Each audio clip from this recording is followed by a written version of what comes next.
Hello. Sorry I'm late. little bit late. A little tiny bit late. Just a wee bit late. I was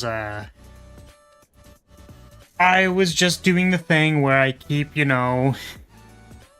pushing it back. Just push it back a little bit, and I'm like, yeah, I mean, I'll start doing the thing, but I'll just like finish this line, or like, I'll just like finish drawing like these things, and I just push it back, and I'm like, it's already 4:01. Shit. Damn it. I think the state of concentration is just so fleeting for me that I don't want to let go of it, unfortunately. But here we are. We're gonna start soon. I wanted to use the actual Blue Archive BGM today, so I feel like the lo-fi like lulls me to sleep a little bit. So I feel like we're gonna try the upbeat music today and see how it goes. You have acquired a Fumo, huh? So I didn't know what this was, but it's like a Tuhu thing, right? Yeah. Fumos are like Tuhu characters usually, right? Or I guess they could be made of other characters, but I think it started with... Yeah. Yeah, welcome everybody. Welcome Cavalier, Poi, Rance, Lux. Thunder, thank you for the supa. Obviously, I'm not going to read this entire name. Don't know what you thought would happen with that one, Chief, but thank you, Thunder. Appreciate you. It's just the doll type. See, I understand that. That makes sense to me. Unfortunately, when you look up Fumo, it's all Tuhus. So I'm led to believe that this is what the origin was, and probably... So it's more associated with, right? Yes, you got a heart win last night with Dead Branch, Shivs, and Concentrate. Yeah, Concentrate is discard to make energy, right? So you would like Shiv, get material, use Concentrate to discard the material. I guess keep going or something. It's been a long time since we've played like Spire by itself. I was thinking of playing it again. Like trying to play like the base classes or the base characters. I was thinking about it. Mostly because Fire by itself would be nice. Yeah, mostly because I was watching I do watch some Connor Dog voice actor. And he was playing Spire. And I just every time he would see like a basic ass relic, like, oh man, kunai, that's really good, and I'm like, yes, but also like, you know what I mean? It's like, oh wow, all of these cards are good. Like, oh man, these cards are really good. And then he's like looking at like a pile of three cards that are all like they're fine, but it's like you don't necessarily need to pick anger here. Or, like, you don't necessarily need to pick, like, this block card here. Like, is your deck missing block? Like, sure, maybe, I don't know. I'm just like... So anyways, the point is, I was happy that this person was discovering Slay the Spire, playing it, and being like, and he did decently well. Probably better than, when I started playing the game. Right? So that's cool. That's great. At the same time, I was like, damn, maybe I should play some, like, actual Spire instead of just commenting on design critiques. My bad, the word thunder is quite lewd. Yeah, no problem, 27. Thank you again for the supa. I don't know why alerts don't work on this screen, by the way, because I'm pretty sure I have an alert box on the screen. I don't. That's probably why it doesn't work. Now, see, the problem with sending supas, before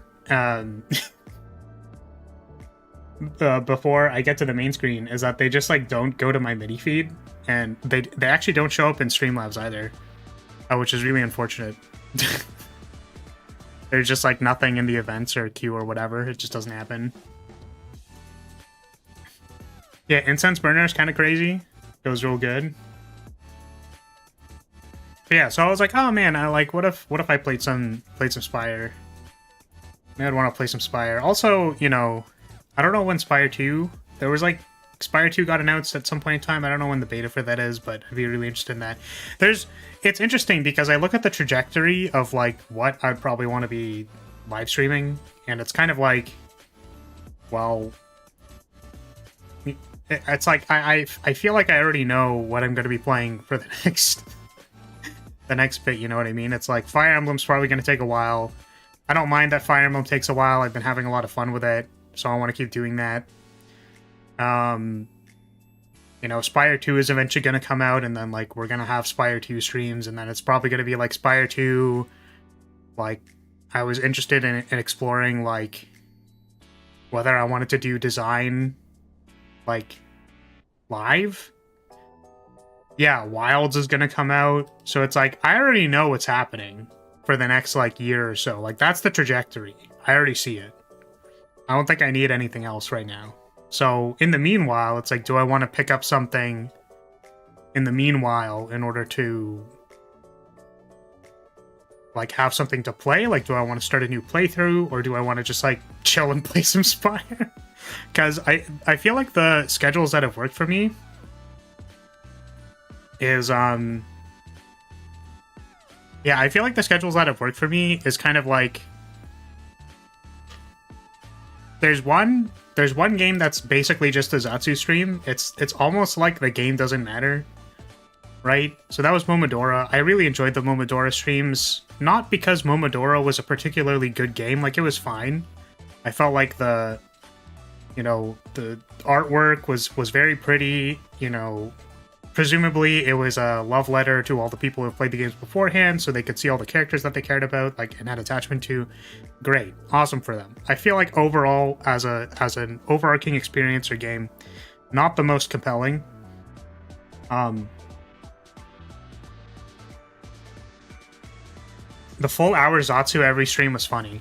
Yeah, and it's kind of like, it's not that I want to force a Zatsu, you know what I mean? It's not like, I don't think I'm necessarily the best person to do that, because, like, maybe it's a skill thing or whatever, but I definitely feel like after, let's say, like, an hour and 30 minutes in, sometimes, like, a topic will kind of drop, or, like, I'll reach the end of the road with a topic, and I don't know how to pick it up again. Like, I literally just don't know where to go anymore. And then I'm like, well, this is awkward. So that's when I looked up the Gen Z slang, where I was like, okay, I feel like I've ran out of steam with the last topic. I don't really know how to, like, push anymore, and there's no input from chat. So, like, I don't know where to go now. You know what I mean? So I feel like it gets really awkward when we hit that, and then I'm like, okay, well, I don't really know what I'm doing anymore. Like, I just feel like I'm stupid. Because I just like don't know what I'm doing anymore. Poor guy, $6 for a bit. Give the man out of context humor. I mean, I don't know why Hit wants, like, I don't know why they want me to say, like, their name. Like, it's cool, Hit. There's no problems here. See, like, I don't understand. It's so funny. It's kind of like, how, in what universe? Because, like, first of all, we know that this is Rance, because Rance said $6 well spent. But also, like, obviously we knew that was Rance. Any kind of out-of-pocket, unhinged role player person who shows up in chat is almost assuredly Rance, 90% guaranteed. You know, I would really hope Rance isn't any of the, like, chatbot acting people, because that'd be really unfortunate. Shame on you. But I think that, you know, it's just kind of like, all right, Rance. What would it even be? It's like, oh man, Scooby-Doo reveal. Oh, it was Rance the entire time. That's crazy. No way. I never would have seen that. You know what? Actually, I want to actually, like, watch the stream later, because I wasn't super paying attention or anything like that. So, as I mentioned, I've been watching Gigi Murin, because she is probably the exact same age as me. just keeps talking about random shit that is all like the media that I have consumed. So she was playing Rune Factory with Cecilia. And they were talking about face sitting. And I was like, never did I ever think in the entirety of watching HoloLive or VTubers or anything like that, would I hear a HoloLive talent talk about getting their face sat on and then also requesting to have their face sat on. Never did I ever. Fucking based. Oh, man. It's great. Great. You don't bot. I don't like serious roleplay either, just like messing with you. That's fair. That's fair, that's fair. Where did that come from? Oh, it was from like out of context humor, I think. I'm just like, yeah, I mean, you know. Sometimes you just need to randomly talk about face sitting.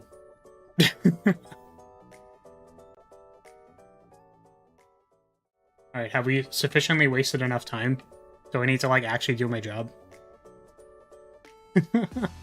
It's kind of funny because I was thinking about, so to be completely fair, I've been recontextualizing like why I stream, I suppose.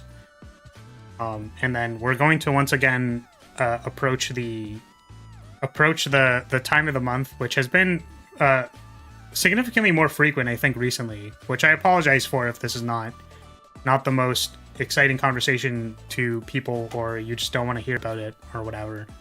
Is that, like, I've noticed two things. The first thing is that my voice doesn't last very long. I actually think it's your time. Yeah, exactly. It's the time where I start cooming uncontrollably because I'm in heat and I need more attention than normal.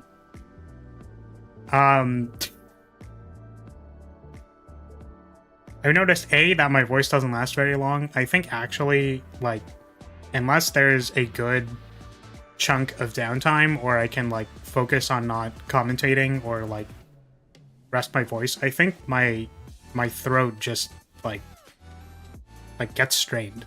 Because I noticed when I took a week off, my neck problems went away. They didn't go away fully, but they seem to have relaxed a little bit. So I need to be cognizant of that, first of all. So I'm thinking, like, okay, well, 2 hours is probably good.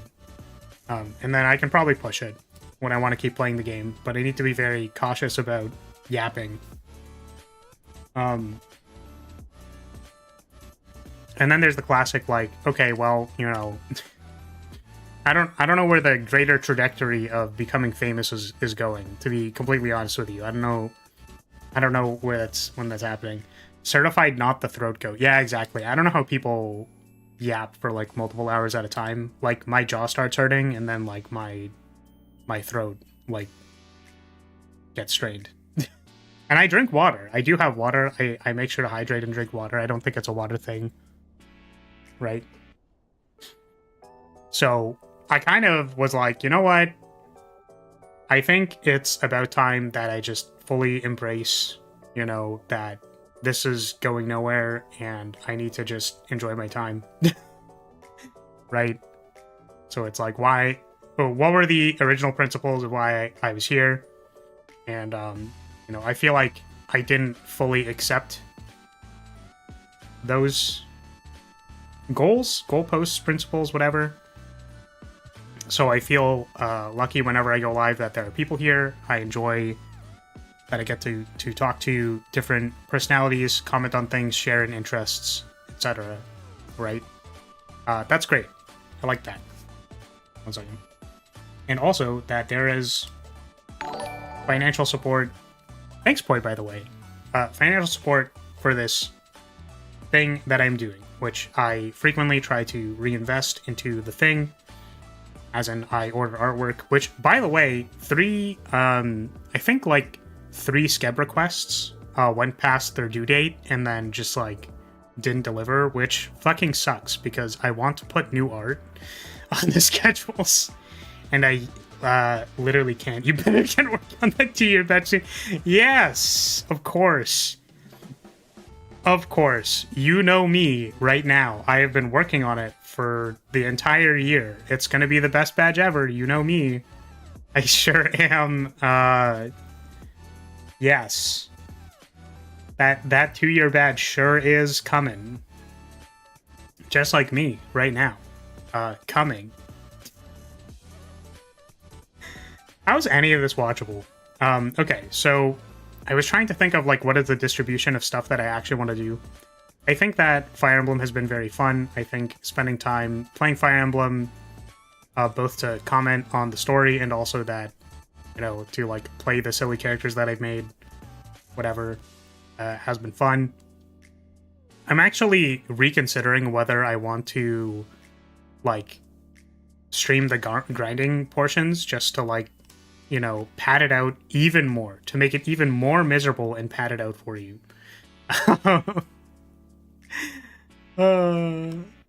Probably not, though. I think the general flow has been good so far. So those are fine. I think having a long concurrent playthrough of whatever I am actually interested at the time is fine. That's probably going to be Monster Hunter Wilds eventually. And then there are a couple of streams that I don't, like,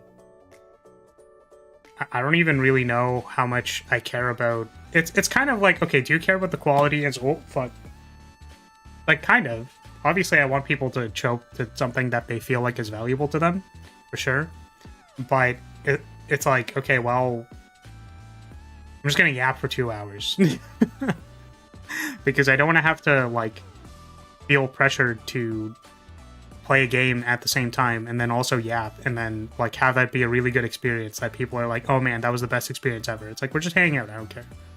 It's not like a big deal, right? Which led me to design the Spire, and I'm like, okay, well, this was something that I felt like, okay, you know, just to completely reiterate for anyone who did not understand anything about any of the things that I've said or alluded to, because I think it's funnier to call it Tactician School, which is like that's fitting. That's the kayfabe. It's really good. Like, yeah, I don't know if it was clear, but I have a background in game design. Like, actually, literally. So, you know, I kind of know what I'm talking about. Huh?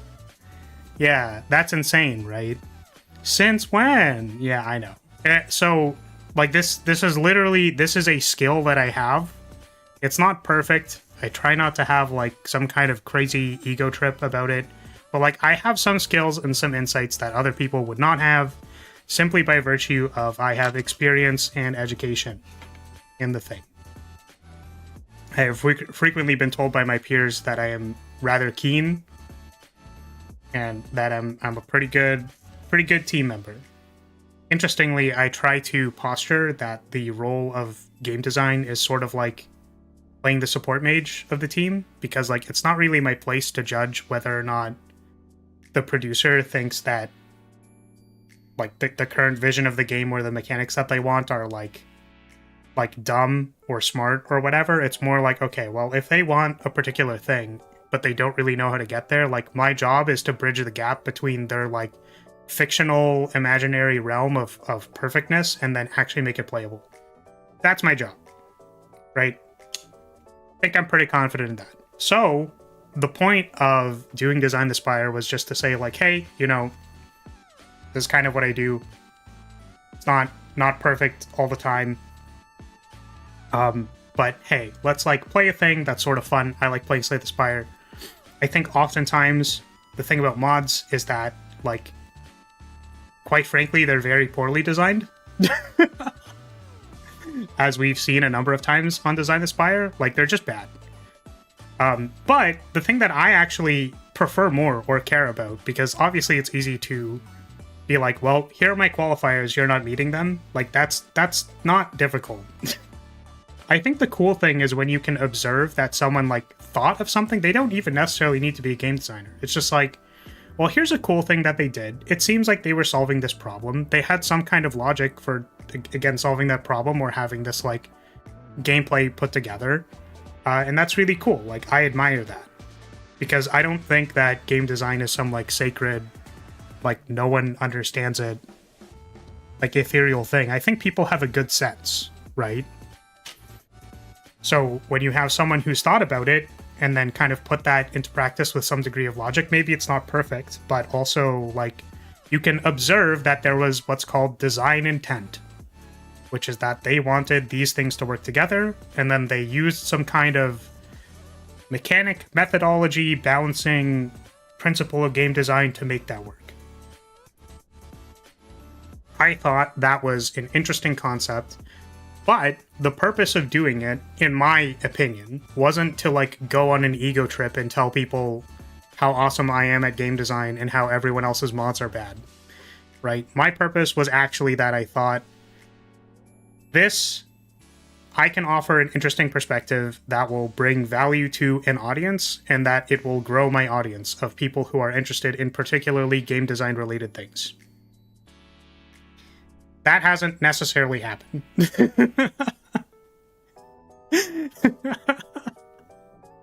has not necessarily happened. I think most of the same people are here. Hasn't really grown much. People don't really return to these streams. The Shion Design the Spire has seen way too many people because they are hypnotized by anime titties. But I don't know how I feel about this series in general, is what I'm trying to say here. Because initially why I did it was to, like, be famous or be popular. To be like, wow, look at how smart I am. You can come and see more smart things here by watching Design the Spire. But again, that hasn't seemed to be the case. I think that it's interesting. I think that we enjoy it when we show up here, but it's not like... It doesn't have a vertical trajectory, right? Most of my stuff hasn't seen a vertical trajectory. But that means to say, like, am I forcing myself to do this whenever I go live talking about Slay the Spire cards? Like, to an extent, felt like I was forcing it a little bit. So I wanted to... Like, the thing that I think... There's two things. The first thing is that when there's something that is extremely popular, I don't want to play it and then shit on it, because I think people are within their right to enjoy something that is not perfect. It's not... It is not like a dogma, if that's the correct term, to say like, well, all principles of game design must be followed, and if all of it is perfect, then therefore this will do well. That is never the correct lens for, like, making a game good. Right? So I think it is fully within people's right to play something that I deem is overly complicated, to play something that is, like, overpowered, not balanced, whatever spectrum of criticisms that I can throw at it. So I wasn't a huge fan of playing things that are, like, extremely, extremely popular and then shitting on them. I don't really want that to be the context of this series. Right? So, it's hard to play mods that are too popular. And then, there isn't really a whole lot of mods concurrently that are coming out that are, like, newer, that I can offer, like, design critique for the purposes of they can improve their own project if they would like. If they think that my insights are useful, they can, like, literally adjust their project to improve their experience, right? So there isn't a whole lot of stuff coming out concurrently, and I feel like a lot of the other stuff is like, well, this is beloved by some person somewhere, and I don't want them to look at my video going, this is bad. And be like, what the heck? What the heck? You think Downfall is bad? You think the Downfall characters are bad? How could you? It's like, it's supported by the developers. They released the DLC about Downfall, and I can't believe you would say bad things about it. You know what I mean? It's kind of like, okay, well, maybe I don't like this experience, maybe other people do like this experience. There's, like, a certain line of objective things that I can say, and there's a certain line of, like, subjective things, because I know that I have subjective preferences as far as, like, game design is concerned. I generally don't like things that are overly complicated, because for me personally, I'm stupid. But with lack of hyperbole, like, I'm not a huge fan of, like, getting into the super nitty-gritty of figuring out a system that's not, like, laid out for me. right? The thing is, deep systems that are laid out for you, for example, like Fire Emblem, like, all of the information's there, right? It's pretty, like, clear what all of the information does. There's just a lot of it. So, like, I'm down to spend some time figuring out the system. Nothing's really in the way, right? However, when there's the first character in Xion that has 4 different funnels that I don't know how they work, or how the EXP works, or, like, any of these other things, I'm just like, okay, what is happening? Like, there's so many systems enacting all at the same time on, like, multiple granular axes that I can't tell what the fuck is happening. Not super huge on that. Now, if you observe how popular the Xion mod is, other people do like the Xion mod, which is fully within their right. I don't really want to go there again and then be like, okay, well, you see, the problem here is that your systems have an EXP curve for some reason. I don't know why you thought that was a good idea, but there's already enough systems happening in Slay the Spire that you don't need to add an EXP curve. Let alone an EXP curve that's attached to playing a card.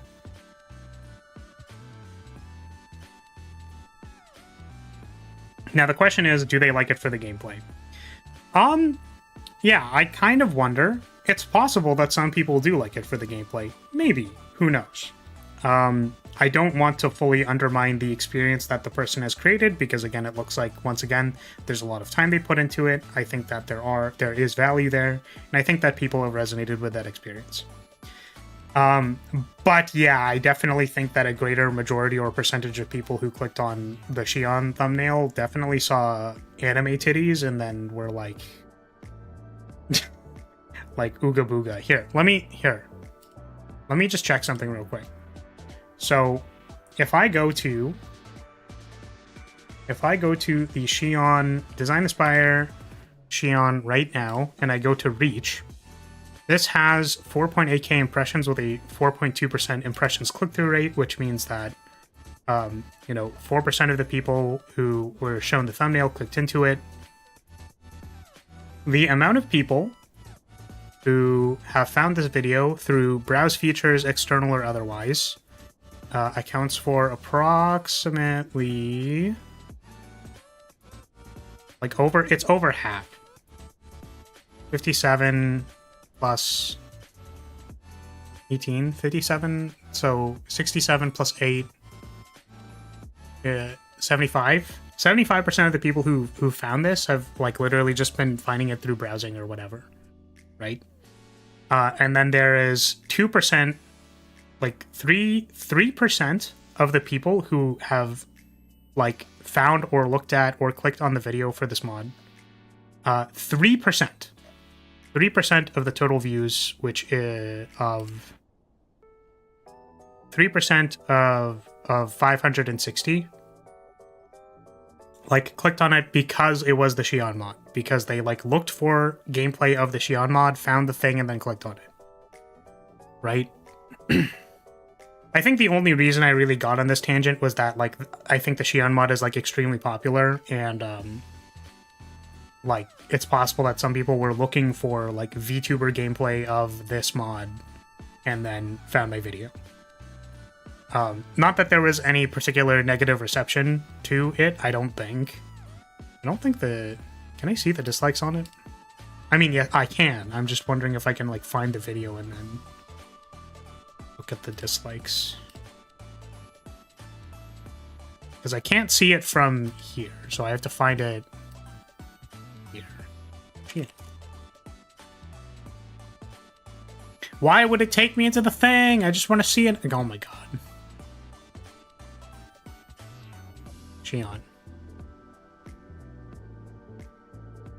That's 4 dislikes. That's, like, not 0.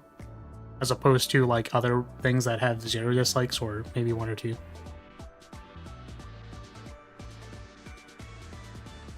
So, my point is that, like, I don't really know how many people found it through being like, well, the mod is popular right now, I'm gonna find a thing about it. I don't know why I felt the need to clarify that, but I kind of did. So, you know. Anyways, what the... Rance sent these, like, a little while ago, and I didn't actually read it, but... you aren't going to school to be king and ruin the lives of peasants? Yeah, you know what? I'm not actually becoming a tactician. That's crazy, isn't it? I wouldn't say bad, you get what you pay for, which is nothing, but they are rough, and a lot of times just one-off things. Sorry, the context for that was a fair bit back. Did you want to clarify what that was about? Because I imagine that was something I could actually respond to, but I didn't, wasn't paying attention. Anyways, what I'm saying is that I don't know how comfortable I feel about propagating this series like every single week, because I'm running out of content that I feel comfortable approaching. Now, mind you, this mod, I believe, came out 3 years ago and is relatively popular. It's rated well. I didn't read anything about it. We're just gonna kind of see what's going on with it. Are we ready to get into it? Now that we have yapped for 30 minutes. I actually think I have to respond to a text. It was when you said a lot of mods were bad. Oh, okay, yeah, for sure. And it's like, the expectation isn't like, oh, guys, like, every single mod needs to be, like, super crazy, awesome, amazing. It's just like, it's just more of a... Like, it feels odd to try to scrutinize when I understand that going into it, that some of it is bad. One second, I just have to respond to a message.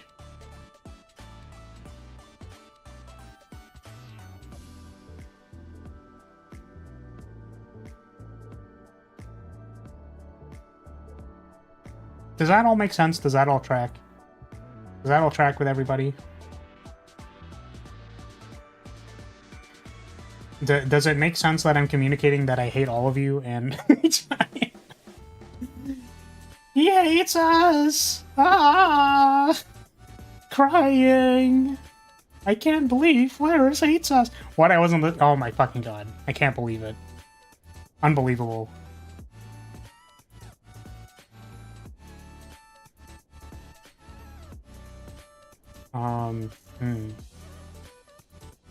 Anything else?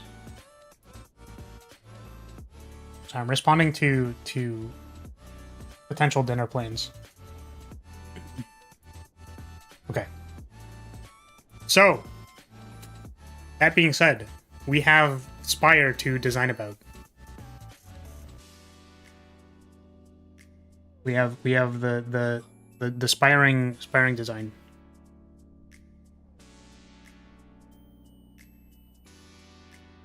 Gonna drink some water. We're gonna get into it. So, for the YouTube video that isn't gonna get made, welcome to Design the Spire. It is the series where we play mods and Slay the Spire, kind of check out what's going on with the character, how all their mechanics fit together, how their cards fit together. We're not super concerned with making direct comparisons, as often there is a purpose to why they might be a little imbalanced. But we are concerned with how the character plays and how all their mechanics fit together. That is the meat and potatoes of what we're looking for. So today we're playing the Chaser, who is an unknown pursuer from the Foglands, corners targets with swift movements. No idea what that means, but they look like an assassin-y kind of character. That sounds cool. I don't care, I'm listening the Shadow the Hedgehog soundtrack. I have too many edges to care now. Oh no. Darn. So Shadow Necklace. At the start of each combat, apply 2 targeting to a random enemy. Do not know what targeting does yet, but we'll find out. Let's do it. Here's our lad. Lad, lass, whatever. They're animated. Cool. Right, first thing we should put, I was like, paths? First of all, paths. I'm curious about paths. There's 2 elites. Or the Fire Elite with a bonfire right after it. It has been a while since I have played Slay the Spire. I kind of want to just take the double elites and then we'll do the Flaming Elite later. 1, 2. I guess there isn't 3 encounters, which could be a good turn. Tension 1. Probably random common relic. So, 4 strikes, 4 defends. I'm assuming this doesn't affect turnover rate. Gain 8 block, gain 1 frail. While frail, gain 25% less block from cards. Interesting. Chaser also probably listens to Shadow the Hedgehog soundtrack. You know what? You're probably right. Okay, so this is interesting. So this is Defend Plus. The thing that I question is, when would you not have access to this card and determine that you're going to play it last? So there are some cards where, like, so this has a condition, right? Which is basically like, you need to play this card last. If you don't play this card last, it's probably bad. Like, it's probably not good. I suppose if you already have Frail, then that makes this extra bad. So, like, maybe that's, like, a thing to do. But I don't really know if I interpret why the downside of this matters.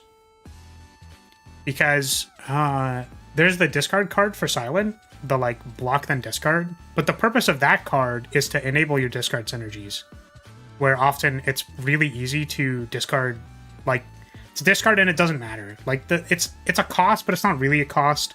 But the thing is, it's supposed to interact with the character beneficially. So it enables stuff later. This, I don't really know if I understand why this has Frail as its, like, condition or its downside. Because you would simply play this last every time. The only time that wouldn't be the case is if you... Even if you played, like, a block then draw card, and then drew this next, and then you were like, oh, then I should defend first, then Flawed Stealth. So, like, it requires you to play around it, but there isn't really a huge opportunity cost with it. So I don't know if I understand that. If giving yourself Frail matters for some reason, then sure. That's not clear to me yet because we haven't looked at any of their other cards. That's kind of how I perceive this card. Deal 3 damage and apply 2 targeting to a random enemy. Okay.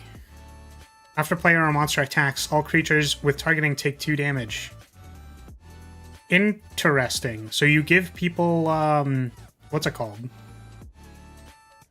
You give people 1,000 cuts. Targeting is kind of like cuts. And it's for X equals to how many things there are. So this character probably wants to play a lot of cards. They want to play a lot of attacks. After a player or monster attacks, all creatures with targeting take 2. Oh, interesting! It's also, when they attack, they take 2 damage. That's very neat. Yeah, this seems super interesting. Okay. Let's do it. Common Relic.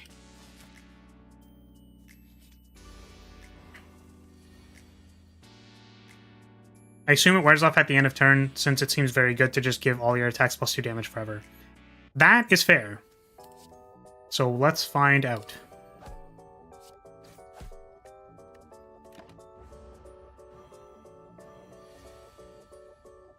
Goes down by 1 each turn. Oh, wait. It lasts for a number of turns. Oh! So targeting is the turn count? Takes 2 additional damage, lasts for 2 turns. The thing is, it went down, but it didn't update the number. Lasts for 3 turns. Okay, that's probably just a bug. Because when it ticked down, it said it lasts for 2 turns. Now, so it probably how this works is that it says how many turns it's going to last on the thing when it when you apply the status. But then when the status ticks down, it doesn't actually update what the thing is. So that's funny. Anyways, that's really cool. So this doesn't scale. This doesn't have like a damage scaling thing. Currently, it's just plus 2 damage. But if you've triggered this thing, you give plus 2 damage. Watch. Apply 5 targeting. So me when I see anime titties. So this is a long duration targeting. It's probably good if you are fighting a boss or something. Gain 2 weak. Okay, so this person does appear to apply a lot of statuses to themselves. So that it does appear to, what is the bonk for? Is that inaccurate? Tell me this is inaccurate. Every time I see anime titties. Every time. Okay, gain 15 block, gain 2 weak. So they do appear to give themselves debuffs. I wonder if that's going to be... So again, I mentioned this one. If that's going to be like an archetype, then that's kind of cool. Apply 1 blindsided. Target receives 15% more damage for each stack of blindsided up to a maximum of 4. Okay. I don't know how fast this ticks down. And targeting to all enemies. 1 targeting to all enemies. This card seems very good. It's kind of like Flex. It's like AoE Flex. AoE Blades? I'm trying to find a comparison to make this work, but it's, yeah. This card seems cool. I like this card. I'm curious how blindsided works. Gore Scars. Deal 7 damage if the enemy has bleeding. Bleeding creatures lose HP at the start of their turn, then reduce bleeding by half. Whenever you play an attack, increase bleeding by 1. Okay. So this is another effect that stacks with, like, how many times you attack them. Does this trigger with...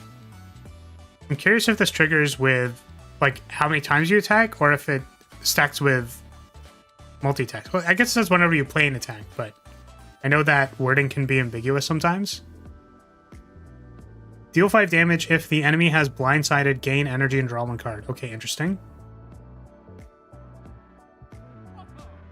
So this is their dropkick clone. Apply 7 bleeding. How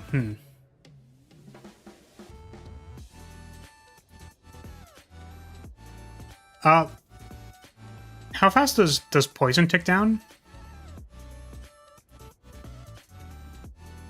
I'm wondering. I don't remember specifically what poison's tick down is. It's 1 per turn. Yeah. So this is interesting because I think we discussed this with Bullet and Scapegoat. But I really like the idea of having effects that have higher velocity than poison, because poison I think is pretty well suited for this like idea of like longitudinal play. Like Silent is a surprisingly defensive character, where you might assume that an assassin style character is very fast and very punchy, but I think a lot of Silent's finishing power is like waiting for 3 turns for poison to tick down and kill something, which you cover by activating Wraith form, and then you just wait until your opponent dies, right? Which is cool. So because that kind of has its own identity, which is like poison ticks down 1 per turn, and then you kind of like have this big stack, and then you wait for them to die. Bleeding appears to have higher velocity, because this just applies 7 bleeding. Higher velocity, and it increases when you attack, but it goes down at a significantly higher rate. So this is an interesting way for a status to work. I was actually very surprised that this didn't happen before this. Which, to be fair, this mod came out in 2021. But I really felt like, oh, this is a... I really wanted to see someone else like interact with how fast statuses go down and like making different identities for status effects. So bleeding seems cool. I'm pretty sure we're gonna take their dropkick clone. Whenever you apply a debuff to yourself, gain with strength. So yeah, so this does appear to be an archetype. I wonder if we want this. So this, yeah, okay. So this is actually, in fact, a block clone with a not real downside. The point of giving you 1 frail is that it is not generally supposed to do anything. It's just to enable your own synergies, which is totally fine. Completely reasonable. So let's do this, and then let's go.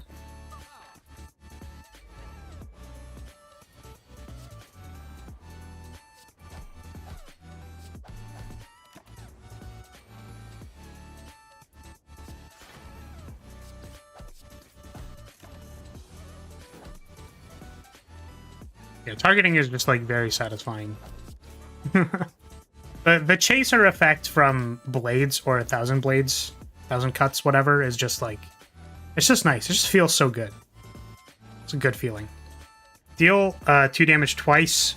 Swift, add 1 follow-up slash into your hand. What is Swift? If you have played 4 or more cards this turn, trigger an additional effect. Yes, so this is very obviously all lines up with itself. So we care about playing a lot of attacks. Swift is the actual condition state of caring about a lot of attacks. So that is cool. I don't know how hard it is to play 4 cards in a turn. An interesting thing about the number of 4, or can this be the 4th card you play? Because it's if you have played 4 or more cards this turn. The interesting thing about 4 from the starting deck or base energy count is that if everything costs 1, it is very hard to play 4 cards. However, if you drew triple strike and then there's 0 cost, which supports the idea of playing 4 or more cards in one turn, right?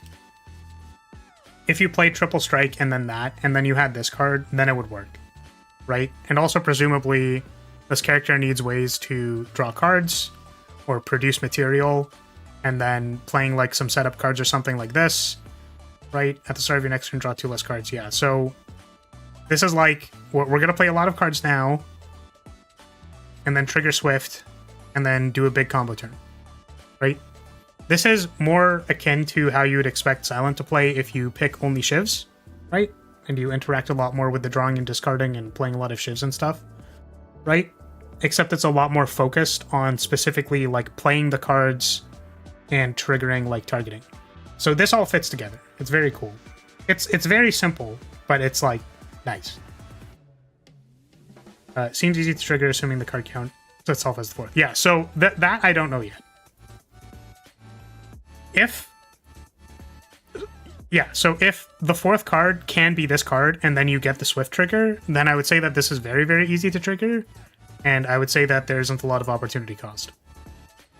If you have to play 4 cards first and this has to be the 5th card, then it's kind of like, okay, I could see that being more of a restriction.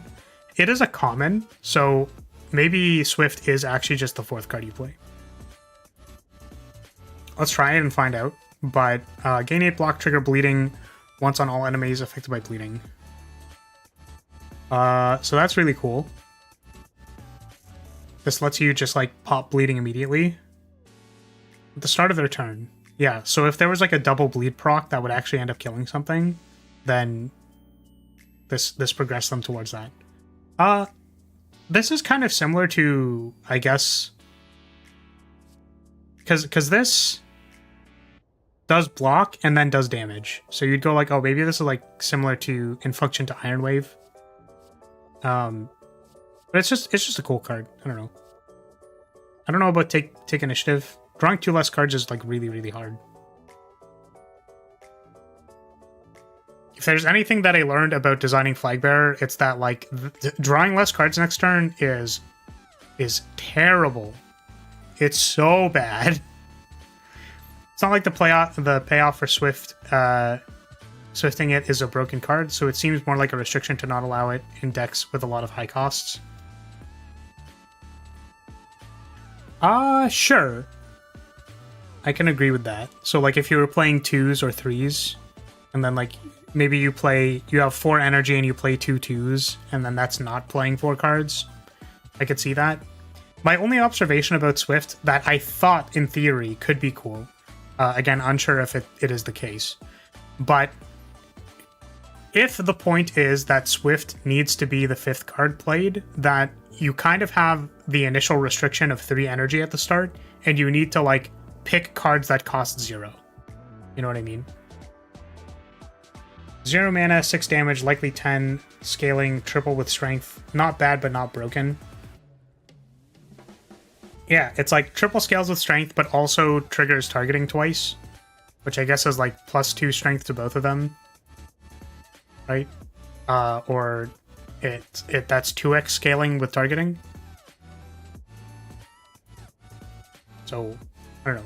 Let's find out. I'm just saying that before I play the card, that's why you said likely 10. Okay. Before we play the card, it would be an interesting observation to say that this is like the fourth, or that you can't inherently trigger Swift at the start of the game because you have to like build towards it and actually activate it. Alternatively, if Swift isn't that much of an upside and it's more of a like play your cards correctly or find a way to enable Swift, like maybe playing your take the initiative that turn does actually matter for continuous slashing and closing out the combat. Like, maybe that's something that you would need to realize as a player and then be like, okay, that's interesting to observe and figure out. Sure. But yeah, let's find out. Remove a strike. Get out of there. I can't buy anything. I'm not going to read these cards because I can't buy anything.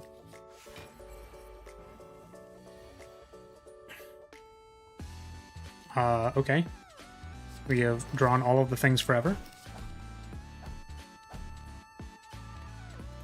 I maybe could have set up the other thing.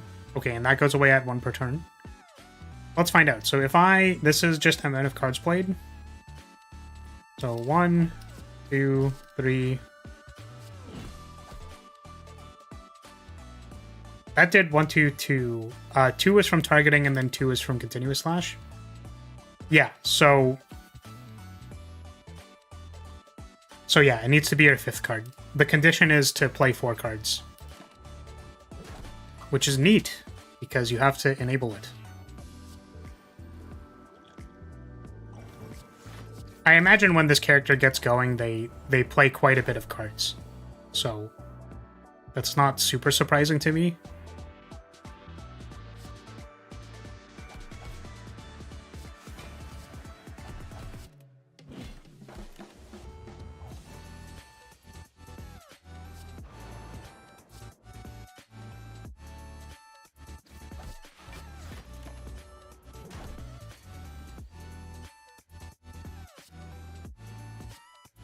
I don't have the blindsided thing. No! I think it dies anyways, but... Nice. Feels good. Yeah, so picking all of these zero-cost cards is going to make our other zero-cost cards quite good. Choose 2. Trigger targeting 3 times. Yeah, so that's deal 2 damage 3 times, so 6. Gain proxy 3 times. Target receives 5% more damage for each stack of proxy. So this is to self-status myself. Apply 3 bleeding to all enemies. Okay, so this is either AoE, deal 3 damage. Deal 6 on things that are already targeted, or self-status 3 times. It's neat. It's a neat idea. I don't know how actually valuable it is, but it's neat. We're going to take this because that's what we're doing. Let's upgrade to 11. 2. 2. 3 targeting. So this only affects time. So interestingly, this upgrade is maybe like not the most relevant, right? But is an upgrade that is tied to turnover rate. So like if you draw your deck in 3 turns, by the time that you want to see this again, like you want it to apply a duration of 3, right? And there's no guarantee you'll see it immediately on the reshuffle, but the idea is that this upgrade sort of lines up with how big your deck size is. So it's not an immediate, like, the best thing ever. It probably is. It's probably quite good. But like the purpose of this upgrade is it doesn't say like apply targeting to deal 6 damage. Where like, okay, well it upgrades by 3. Or you could say like deal 7 damage. So like you have a 0 cost that deals 7 and you're like, oh wow, look at how much more damage you do. It's like this upgrade is very important that this is tied to how many cards you draft. Having both blindsided and proxy, unless proxy is exclusively inflicted on yourself, seems unnecessarily granular. Yeah, I could see that. Like, the purpose of blindsided is that like you just want another scalar And again, we've talked about, like, is the purpose of 15 as a specific number that important? I don't think so. I think it'll have tangible enough benefits. Like, 15% of strike is like 1. And then I think I've talked before about, like, well, how clear is that to people? And it's like, well, 10% of 6 is 0.6 plus half is 0.3. So up to 0.9. I don't know if this rounds up. I would imagine it does. Right? So, can players figure that out? Who knows? But I do appreciate that basically blindsided... Like, it doesn't go up by, like, 1%, then 2%, then 3%, then 4%, right? Which proxy, if it applies to enemies, like, does seem like I don't really know what the purpose of the granularity is there. But I think at least for blindsided, it's like it goes up to 4. This is effectively like you can apply up to like 4 strength for like your strikes or low damaging moves. And it's at a high enough percentage that maybe you would be able to see the value in it. And maybe this is something that you would learn as you play the character. And I like the idea of having more percentage scalars that aren't just vulnerable, especially when you break them up into chunks, like maximum of 4. Usually my criticism of these is that, like, it's hard to tell what the actual increase is when you are doing them, because people like to do things like 3% increases or 4% increases, or like, I was going to say 33. Some people can intuit 33%. Some people can intuit like 50 or whatever. Or like double is easy to interpret, 50% is usually easy to interpret. But stuff like 2, 3, 4, 5%, and then like you have to stack it like 10 times or something is like very difficult for people to tell. So I think most damage increases round up like odd damage on vulnerable. Okay. So yeah, this seems like make your strikes do 1 more damage. Or 3 if you include the targeting. It's not exactly how that card works, obviously, but, you know, there's a little bit more to it. I'm going to upgrade this because we're going to be drafting more cards.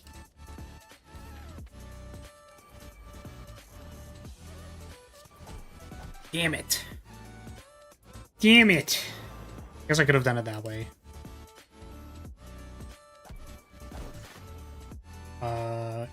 You know what would have been great? If I could tell how many cards I played this turn. They did that for Forestcraft in Shadowverse, is you can just like tell how many cards you played. Because I don't know. I'm stupid. I don't know how many cards I played.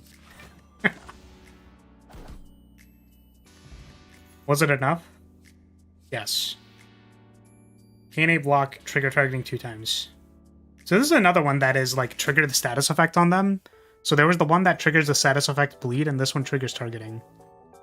So this is 8 and 4. This is kind of similar to the covert thing. Cloak and Dagger, there we go. Cloak and Dagger, but it's conditional. Okay. Sure. Preparation. Draw 2. If this card is the first card you played this turn, draw 1 more card. That's neat. Oh, it costs 1 though. Maybe not as good. It can't cost 0, obviously, but whenever you play a skill that doesn't cost 0, add 1 throwing knife to your hand. Whenever you play a skill that doesn't cost 0. So this is actually really interesting, because this character cares about playing attack cards, right? So what this actually reads to me, I know that there's more things. Like, it's ethereal, it deals damage to random enemies, like it's a shiv, you know what I mean? But what this card actually says is that it converts your skill plays into attack plays for the purposes of triggering targeting. Also for strength and stuff like that. But I think that this is very interesting at enabling specifically targeting. Or triggering targeting. Convert your skill plays into triggering targeting. Yep. That's probably good. Oh, it also increases your play count just in general. Like, this gives you 2 cards for every 1 card play, because the 0 is +1. So if you defend, then throwing knife, that's 2 plays. And then you defend again, then throwing knife, that's 4, and then you trigger your continuous slashes. Wow, this character rocks.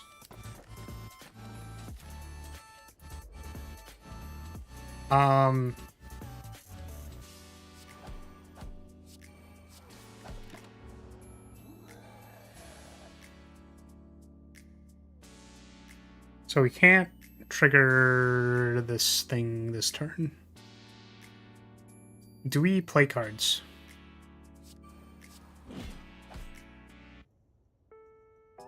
I'm gonna do this one first. Hee hee.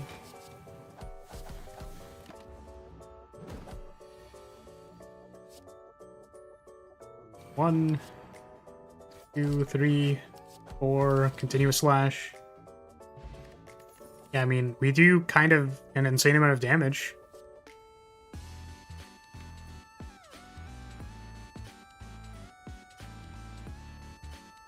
Definitely do a lot of damage. I wonder what how you could figure how much damage targeting is supposed to do. Because it's specifically like card plays, but it's like attack card plays.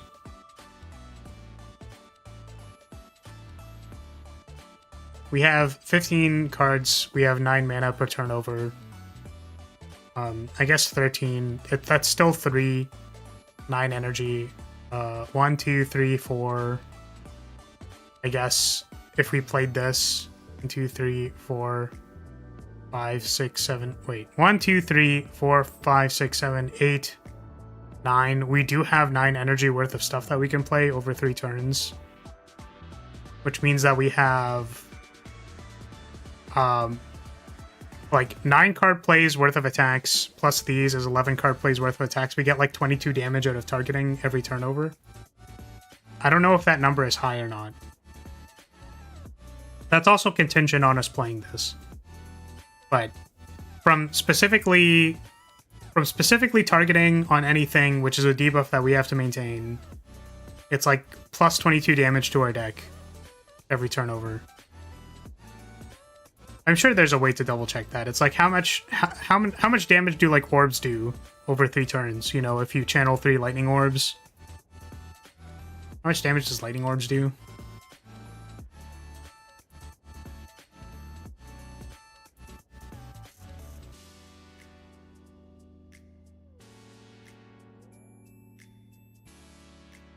Lightning does 3 plus focus. That's like 9 every turn over 3 would be 27. And that's if you channeled 3 lightning orbs. And there's a way for you to detonate them and do more damage. But that's like the minigame of defect.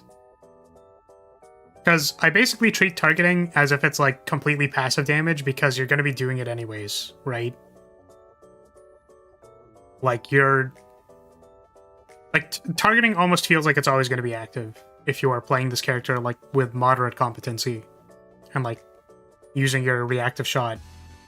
Which I also wanted to say, by the way, we've talked about 0-cost cards with like low opportunity cost. I do think it's interesting that the targeting is a random enemy because you could theoretically argue that you're gambling when you don't.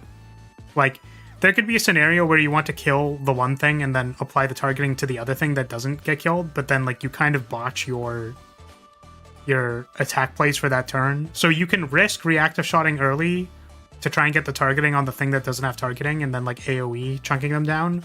Or you could just kill the other one first and then reactive shot later so that you don't waste the targeting landing on the first one. So like there is opportunity cost to this card. I think it's relatively low and I'd probably just gamble it every time. But anyways.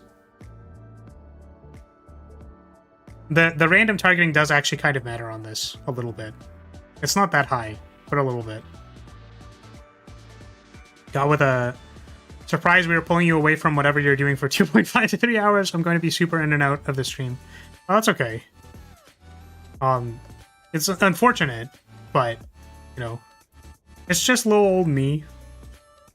I will probably be cutting this at 2 hours because I was in the middle of something and then and then started doing this. But seems cool so far. Seems like everything seems to work. Hide for 2 turns. All enemies become stunned. Fades away after an attack is played or targeting is triggered. That's interesting. I wonder if the purpose of the stun matters.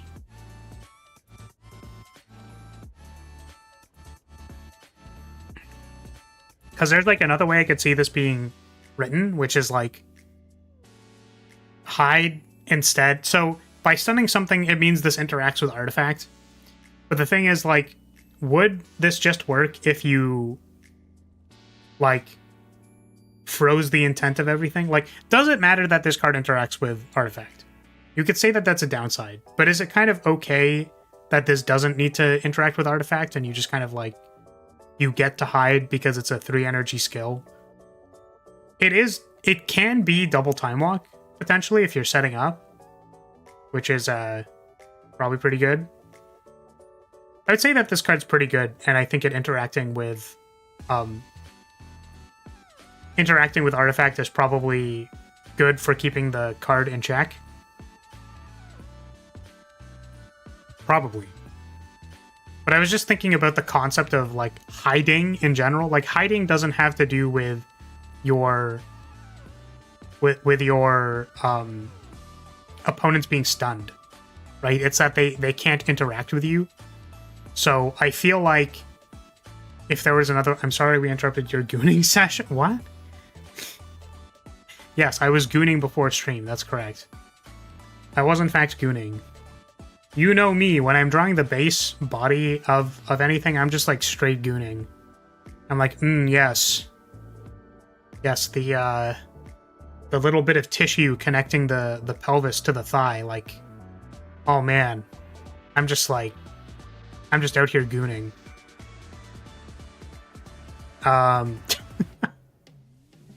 So, so what I'm saying is that I find it interesting that this is a very small thing, but if I tell a player that they're going to hide, I kind of question what the player is going to interpret when I tell them to hide, right? I almost welcome back, Lex.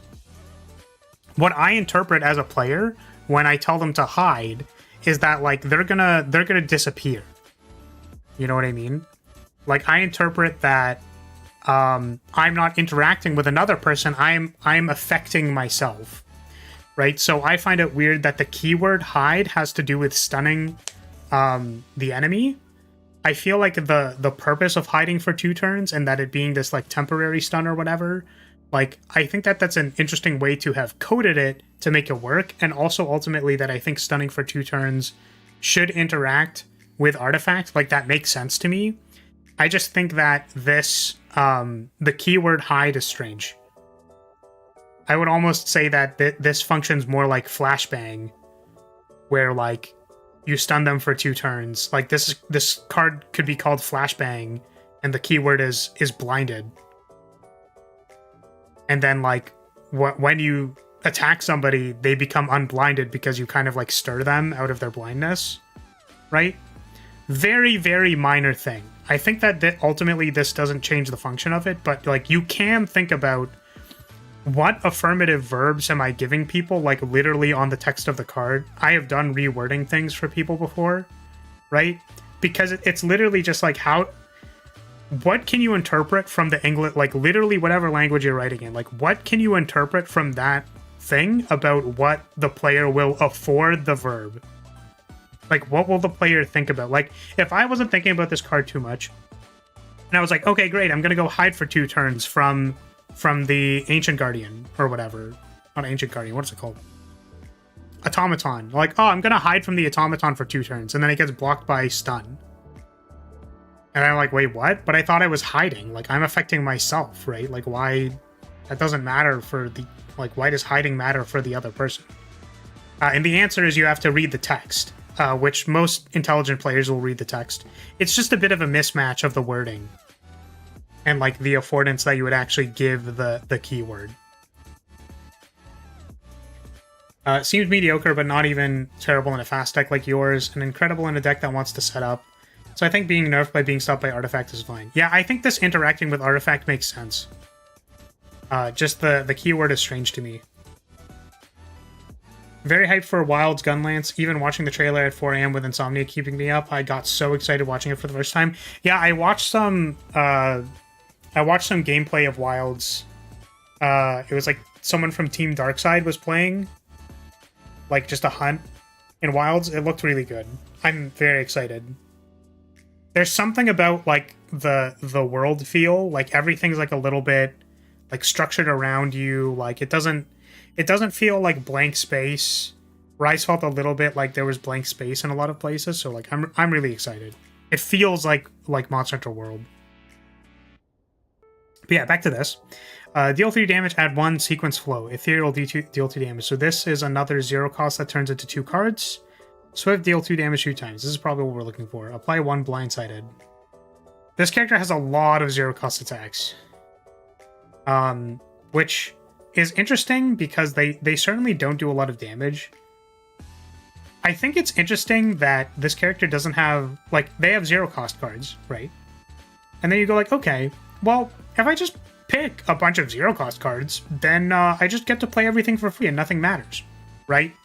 But I think that the overarching implications about like whether you can actually kill a boss or whether the damage numbers line up, I think it would be very interesting if like the damage numbers basically don't line up unless you can draw cards, right? So it's like, sure, you have a bunch of 0 cost cards, but like you can't win, right? So it's like if you try to play shivs without accuracy or any other damage modifiers, like, right? Like that's not enough to kill something, right?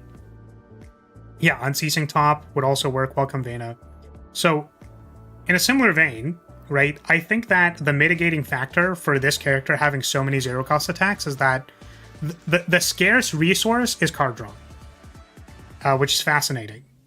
Because I think Silent has better access to card draw.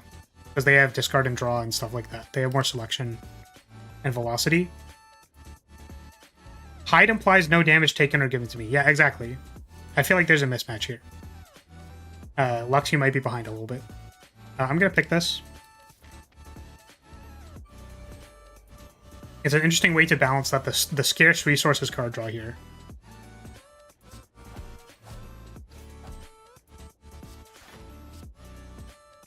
Did I not play 4 cards? I played 3.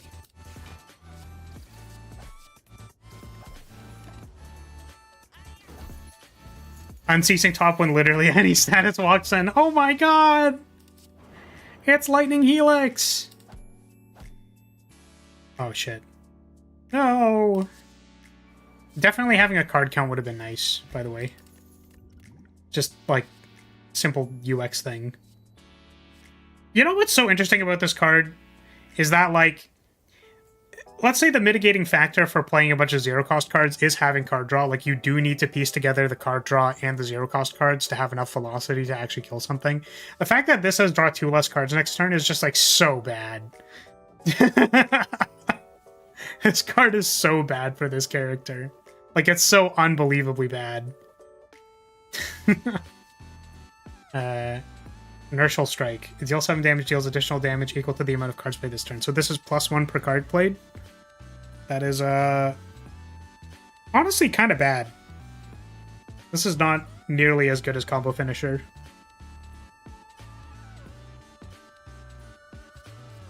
Is Combo Finisher, 2-3? Oh my god. What is it called? Silent cards.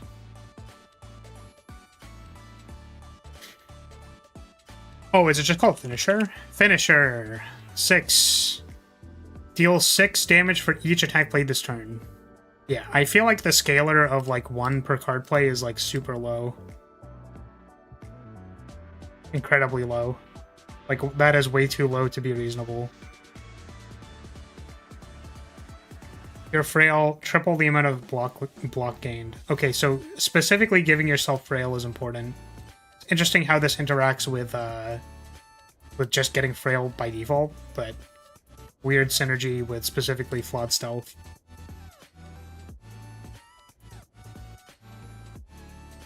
After playing it, when it does manage to reduce in price, I do recommend Black Myth Wukong. Game's beautiful and pretty fun Souls-like. Yeah, I've heard good things about it. I have heard good things about it. I'm not watching gameplay of it in case I play it eventually. Any status card when my kid walks in.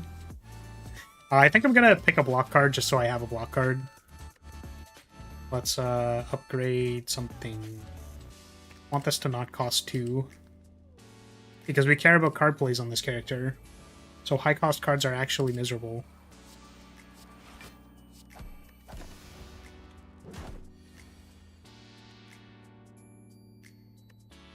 Also, so I've said this before as well. This does so Swift requires a little bit of deciphering of what you need to do. It's not that complicated, but it's like a nice little mini game to just go like, okay, well, I know that the correct way of playing this is I have to play other cards first. But like you go like, oh yeah, I'm gonna play the 0 cost card immediately because like it's obvious I should play the 0 cost card. But because there is a bit of sequencing to it, it's not difficult sequencing. It's just like a fun thing to do. It's like this is nice. You're a minute behind? No problem. I honestly feel like the being a minute behind thing is probably just on my end. I don't really know. I don't know how it happens, but it happens. I think I missed lethal. Oh, I missed lethal because I could have played throwing knife. Incredible. Hidden dagger. Okay, so I know I was saying that this character has a lot of 0 cost attacks and that's cool and stuff, but like, man, they have so many 0 cost attacks. They have so... This isn't an attack. They have so many 0 cost cards. But this is basically an attack because it gives you a throwing knife into your hand. Swift. Get all throwing knives in your hand. So, okay. This is actually kind of neat. So the purpose of this card is that you want to play a bunch of cards which generate resources first, and then this is your combo finisher. This gives throwing knives, right? This is gonna be so sweet. It's gonna be sweet because you could build 2 different decks, right? There's one that generates resources with throwing knives, which is like this Blade Genesis deck, where you're playing like skills that either draw you cards or defend or something, and then you hidden dagger, upgrade all of them, and go like, right? Or it could be 2 cards towards your other Swift payoffs. Exactly. So it's either just like this kind of neutral, just play 2 cards, or it can be like specifically playing skills which generate material in your hand and then do the thing. 0 cost cards need a draw engine. I agree. It just is still kind of weird that there's so many. Like, it does feel weird that there's so many. Like, this character is like one... what's that card called? When you play 10 cards, you draw a card. It feels like you're that away from just, like, positively nutting on everything. Also, you know, while you do need a draw engine to make 0 cost cards work better, it does still kind of undermine the opportunity cost of energy.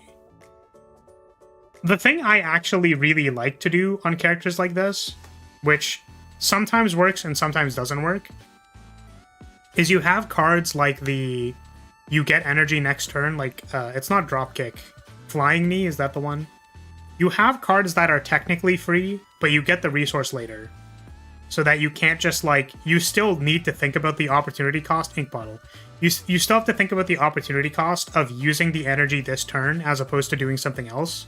Whereas if you draw a hand of 0 cost cards, you're kind of like trying to decipher the sequencing, but overall there is still no opportunity cost to like just playing all of your cards. So I like cards which offset the resources into future turns, or perhaps it's like this card costs 2, but you get 1 energy back. So like the range in which it's usable. You like getting resources later in Slay the Spire, I never could have guessed. Yeah, but it's not a personal like. So there's personally liking getting resources later, which is just like the entirety of Flagbearer. But I think that in order to maintain the opportunity cost of using energy to play cards, you need to have cards which offset the resource cost later, as opposed to all of them just being 0. Which again, this character is doing a lot of things at 0 cost because draw is the mitigating factor. I'm just pointing out that maybe there's something to be said about like it being a little bland after a while, where you're like, Okay, well, I play all the zero cost cards in my hand. Go. Get him. Go. Play all the cards. Go. Next turn, play all the cards. Go. Instead of, like, thinking about what are the repercussions of my actions. Right? You're solving the problem at a macro level by having draw be a mitigating factor, but it doesn't... It means that the actual gameplay when you're playing the character does not require a lot of thought. Deal 3 damage to all enemies. Trigger targeting equal to the amount of cards played this turn. That's insane. I can't buy it, unfortunately. This combos with our other card. Sure. I mean, I don't really know what we're doing, but sure. Whenever you deal damage, triggering targeting deal 1 additional damage. Oh, that's cool. Targeting upgrade. Oh, this is just Blade Dance. I just realized. I didn't think about it. I literally didn't think about it that hard, but it's just Blade Dance. It's slightly nerfed Blade Dance because targeting works differently, but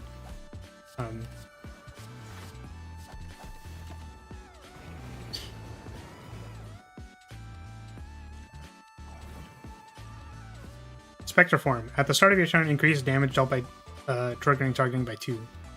Lust for power. All your buffs count as debuffs for the purposes of effects which check for debuffs on you. Interesting. Or you trigger targeting, gain 1 block. Okay. Probably this one.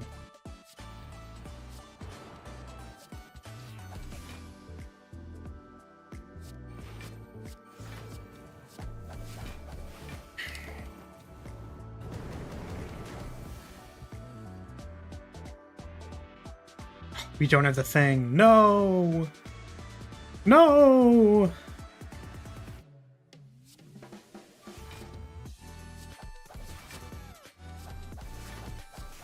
Get him! Get him! Beat him up! Funny that an end of turn card uses art from a card with an 8. Does that mean that when the on debuff yourself gain strength triggers itself for lust with power? Surely not. Like it just infinite combos itself? That'd be super funny. I can't tell you the answer to that question because I don't know. Are you kidding me? I have no skills in my hand? Fuck. Darn.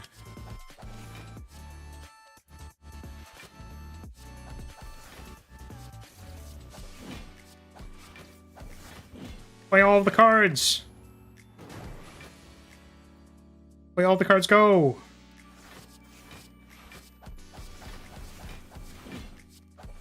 Yeah, I really do like how this card very easily enables Swift.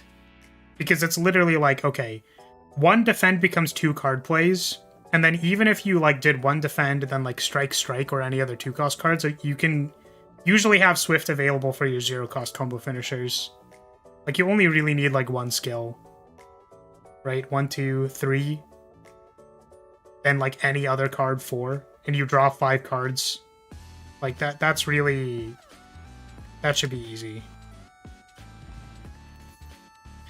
Neck Cutter. Deal 14 damage. Is it another 0-cost card that does damage? Time Eater looming right now? Yeah, we're definitely scared of Time Eater. Gain 1 energy, draw 1 card for each unique debuff on all enemies.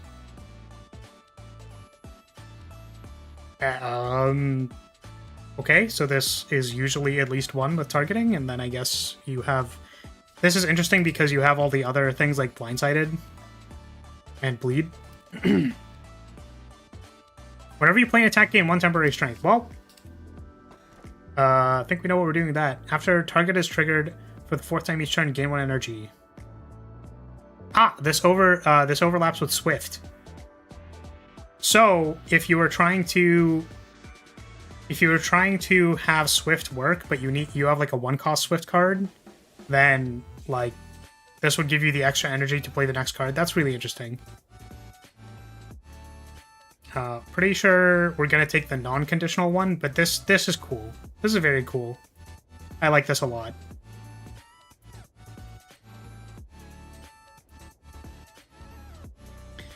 Funny that the payoff for having a bunch of 0-cost cards is more mana. I agree. But But I was definitely thinking of a scenario where like you need an additional energy to like keep going or something. Like let's say for example you play a bunch of cards, like 0-cost cards, and then you want to play that card that's like the 1-cost draw 2. So you want the extra energy to maybe draw more 0-cost cards. So you play the 1-cost that draws 2. You get an extra throwing knife, and then you draw a couple of 0-costs. That's cool. Surely there are some expensive draw cards in this character somewhere. There should be. There absolutely should be. But we haven't seen any yet. The one that we have found is it's a 1-cost draw 2. If it's the first card you played, it's 1-cost draw 3. Which is like, again, I evaluated it and was basically like, that seems kind of bad, doesn't it? But it's not, because this character, like, that's the main resource you care about on this character. So it makes a lot of sense why that would cost 1 energy, actually.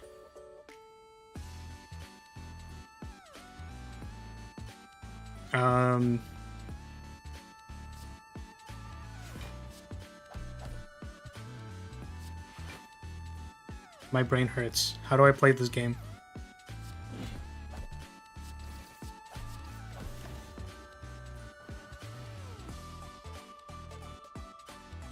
Okay.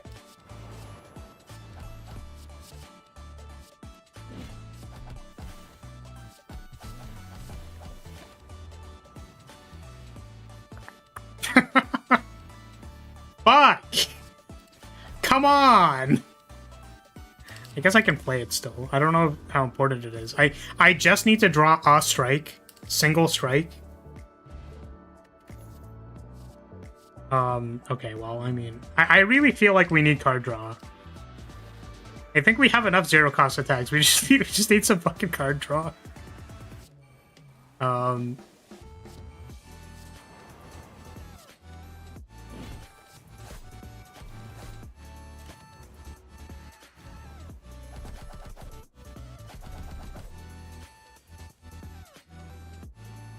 We played, yeah, Blade Genesis.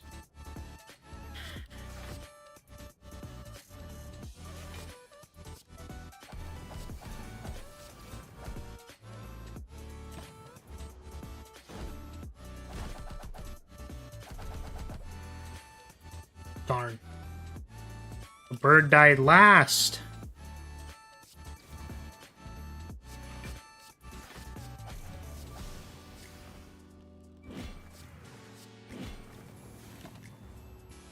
Could you imagine if targeting triggered off of multi-hits? Yeah, we definitely asked that question at the start, and then it's like... Okay. Oh, wait, is it Swift upgrade them? It is, right? Shit. I suck at this game. I'm terrible! Terrible! Gain 8 block, apply 3 bleeding to all enemies. Don't know if I care about that. We are block light right now. We basically only picked attack cards, so... I feel like I want to pick up a block card somewhere, but just not that one. Act 2, give Spam Relic Prage. Yeah, like Fan, the ninja weapons, like literally any of those would be amazing.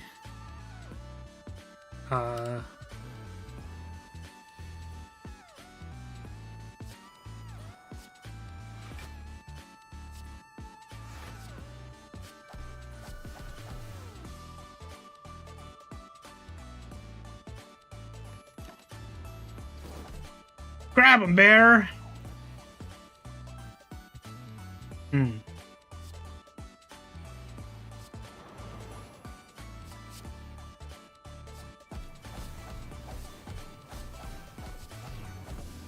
Well, that was insane.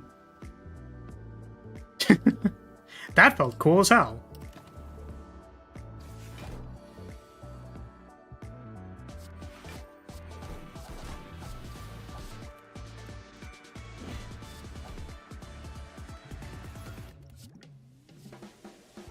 Throes of Rage. First source of bleeding seems good with how much you hit. True. True. Right, because it goes up when you play attacks? That's fair. Yeah.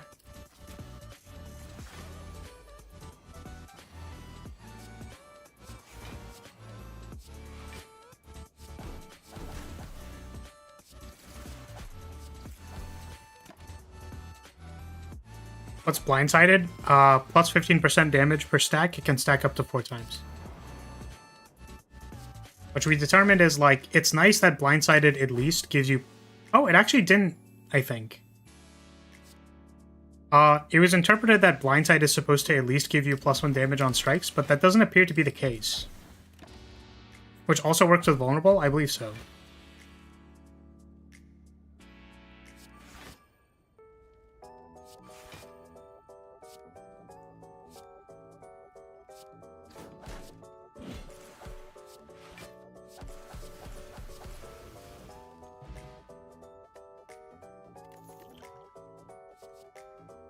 In 6 block, X times, trigger targeting X times. I feel like we are struggling. Please give me a draw card. Literally any draw card, please. Any way to draw cards, please. Literally anything. Please.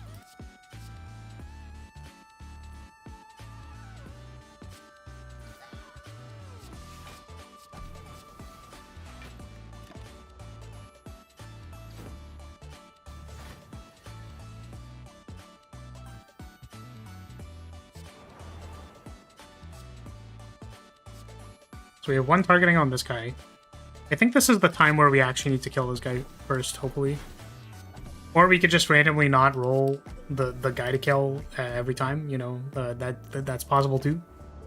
X spells are cool on 0-cost heavy characters, but that one still seems kind of stinky. I agree. I died. Like 40 damage. That's so much damage. I'm just gonna see if I can not take as much damage.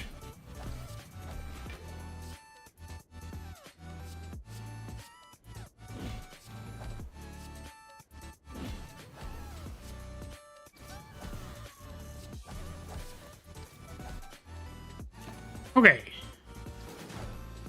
Not so bad. Also, I do like the idea that targeting is also like this weird thorns effect that they deal 2 damage whenever they attack.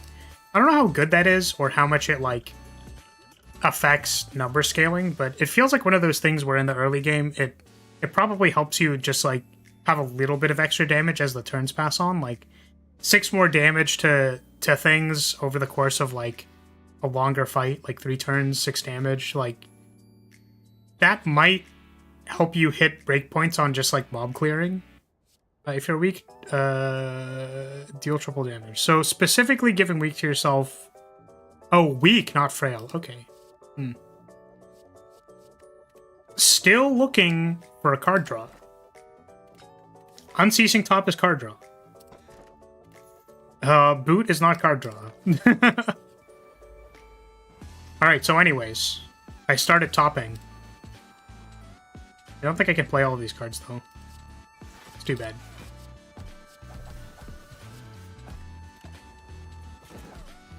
We're about to do some crazy top plays.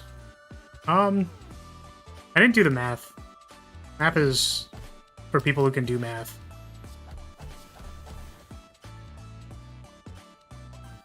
How ironic! How ironic that we draw acceleration when we can't play it on a top turn. Flara's on top and is not ceasing? Absolutely. You know it. That's me all the time, every day, for real, for real.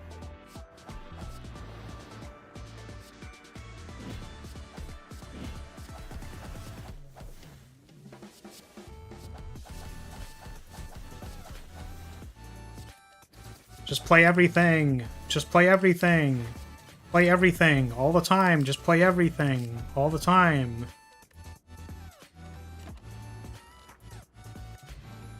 It's funny that this character could fairly realistically not want Turnip and its ilk. Yes. Not taking Boot was a big mistake here. Yeah, I guess it's like +2 damage on my thing, but it's whatever. Play vulnerable, weak, and bleeding equal to the amount of targeting on the enemy. It makes me do more damage. You are weak. Gain 2 energy. If you are weak, can't enable that. Yeah, so this is kind of interesting. I wonder if all of these, like, you are weak and you are whatever, like, you're weak, you're frail, if it should just say if you have a status effect. Because of... speaking of their ginger... Oh yeah, it can't be weakened anymore. Yeah. I wonder if these should just say, instead, if you have a status affliction, and if there should be a case for, like, if you have something that negates giving yourself a status. Weird design pattern from Dungeon Fighter is that they give you for self status, which is a build, it gives you procs of status on yourself that are uncurable. So it burns you and you can't cure the burn. Like, that's the point, right? Which 90% of DFO's design is terrible, but like in this case, I wonder if this condition should just be if you have a status. That probably makes them a fair bit better because other people apply statuses on you. So you could say that you're like status hunting to get the particular ones, but for example, like whether you have discarded a card or not is a single condition, right? Like you're not hunting for anything, you just need the condition to have like the basic payoff. And I think that, not that that's already difficult, but it kind of keeps the flow of the cards. You know what I mean?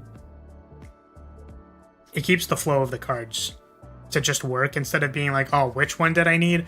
Oh, I needed specifically weak, or oh, this one specifically required me to have vulnerable, right? Because this is the silent equivalent of just discard a card. Whereas this character has even less selection than silent, so I feel like shopping around for specific self statuses and then triggering those for cards that are like kind of equivalent to what silent would already have is kind of like, I don't know if this character can facilitate giving themselves enough like specific targeted self status. So I would say that either like I wish there was like an in-between of frail and weak that you could give yourself that's not like a debuff, right? So like this would enable all of your other things because this is the equivalent of the discard a card. So all of the things that self-status you have nothing to do with weak or whatever. Yeah, freak, exactly. It gives you frail weak. You know me, I'm a freak. Sorry, I was leaning back too much. I didn't know that my model was staring into your eyes. I think having a specific status to give yourself that's a combination of the two and some percentage or like whatever to trigger these works better based on the precedent of silence design space in comparison to, you know, caring about specifically what things. I would say that if this character had higher selection, you still run into the problem with something like Ginger, right? But I think if this character had higher selection, then this would matter less. And I think it would work better to shop around for specific self-status.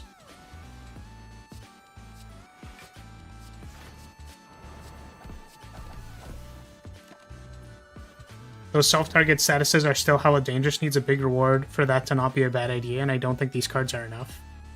Yeah, that's fair. You could also view, like, the payoff of, is it worth it to self-status, and then, like, die? I played that kind of wrong. I think we could have killed this thing, yeah. Oh, just kidding, we have top.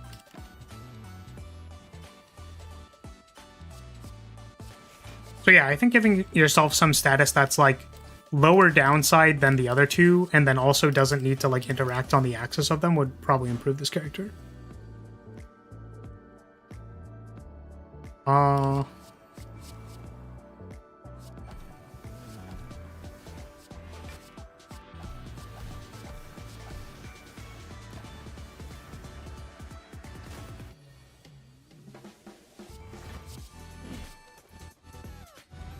Buy 1 weak or 1 frail is basically not a cost. Vulnerable, however, is a big one.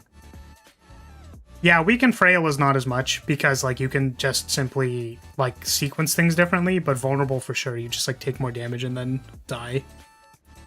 I don't know why they have give 2 inspiration on a power, but they do. Maybe because it's supposed to cost 2, or it's 1 then 2. Whenever you trigger targeting this turn, trigger it twice. I mean, I don't know. We're still looking for card draw, which I don't think we're gonna get, so... Could be interesting if you had a way to remove the self statuses before the end of your turn to get the benefits and avoid the downsides. Maybe there's a cleanse card. I think that, once again, like... So, if you think of the amount of cards that someone would need to play, there's, like, playing the cards to give yourself the self-status, and then playing cards to, like, cleanse yourself of the self-status, and then, like, having the payoff of, like, having a payoff card for those statuses. Like, you need an enabler, a payoff, and then a cleanse. I feel like the cleanse could just be on the payoff, so, like, you channel the statuses into doing a thing, maybe, but then it clears it for any subsequent, like, payoffs, which kind of sucks.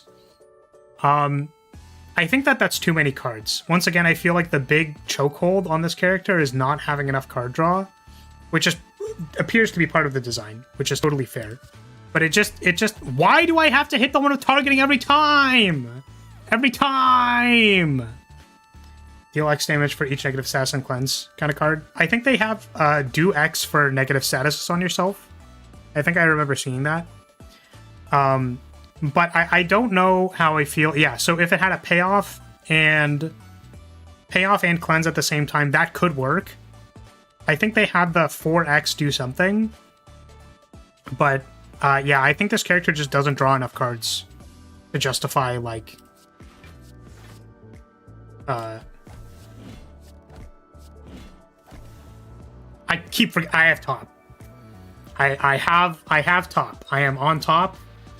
I need to remember that I have top. Not being stupid. Not being stupid.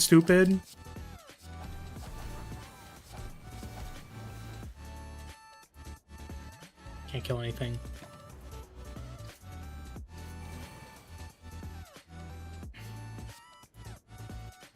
Well, am I dead? I think I'm just dead. I am not dead. We survived!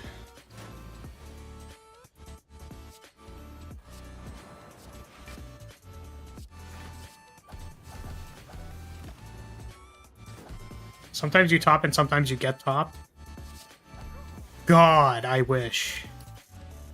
Sometimes I just wish. Deal 3 damage X times to all enemies, trigger targeting X times. Enemy loses strength equal to the amount of unique debuffs on them. Okay, so this is apply debuffs to them and then do stuff. Oh, and it's permanent lose strength. I don't think we can really facilitate that. Yeah, not huge on that.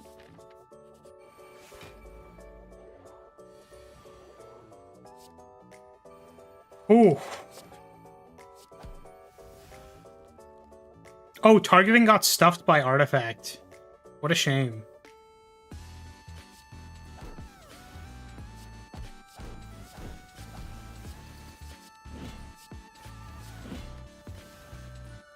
I was about to pass.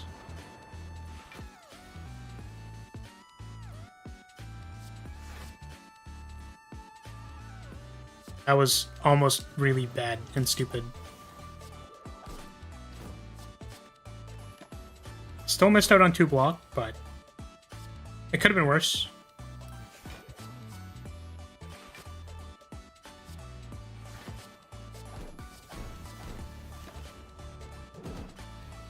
I guess the other problem with the status cleanse, by the way, is that it interacts with enemies who give you statuses, which is not necessarily, like, what you would like. Like you do want the character to still like have to care about statuses from enemies, probably.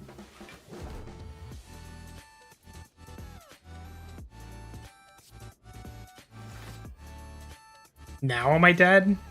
I think I'm dead now.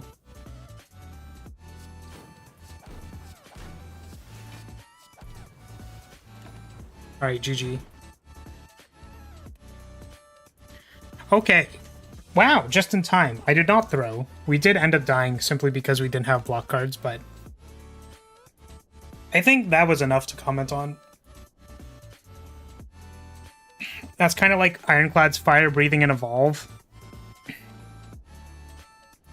I prefer CC instead of Chi Chi. That's fair. Cecilia. I can't speak German. Okay. Chaser. So, okay. Alright. This does not have to be long at all. I thought this character was very interesting. Like, very simple activating conditions. All of the things were in the right places. Like, Swift being, you need to be able to play 4 cards, so this requires you to have another 0-cost card, and then everything's active. For your Swifts, there were ways to convert your skills into additional card plays.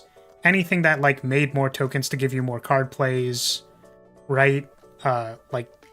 This is fantastic. You would think, like, oh, this is maybe, like, too good, or, like, I don't know.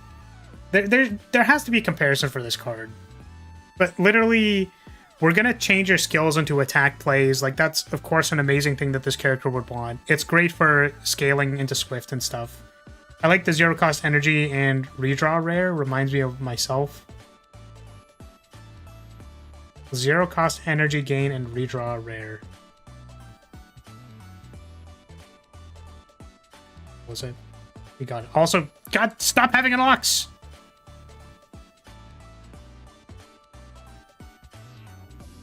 Absolute edge? You're banned. I'm fucking banning you.